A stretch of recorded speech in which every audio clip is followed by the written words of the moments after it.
गाएंगे। और भाई बने पीछे वाले डांस होगा भाई लोग, क्या बात है, काफी जोश काफी जुनून के साथ बने रहे। ऐतिहासिक पौष पंचमी मेला चिंगरीगढ़ इस पावन धरती में दूर दराज से अवल गोतिया मन के मेहमान मन के आज वाला कार्यक्रम में के लिए जोड़े के लिए तय दिल से धन्यवाद करब, शुक्रिया करब। और चलिए सोनी जी आप जल्दी से चले आएंगे और गीत और संगीत की दुनिया में ले चलेंगे।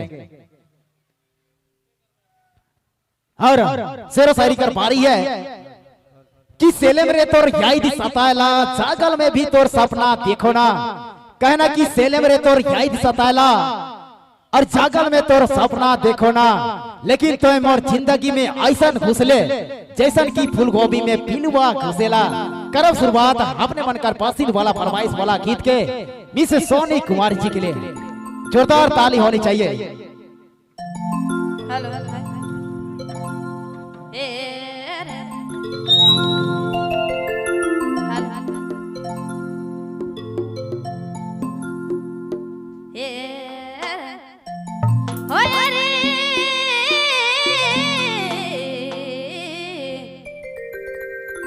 भगवा पारा रंगा खेले हो पिया रंगाया बिरंगा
चलिए जोरदार से ताली होनी चाहिए सोनी कुमारी के नाम पे।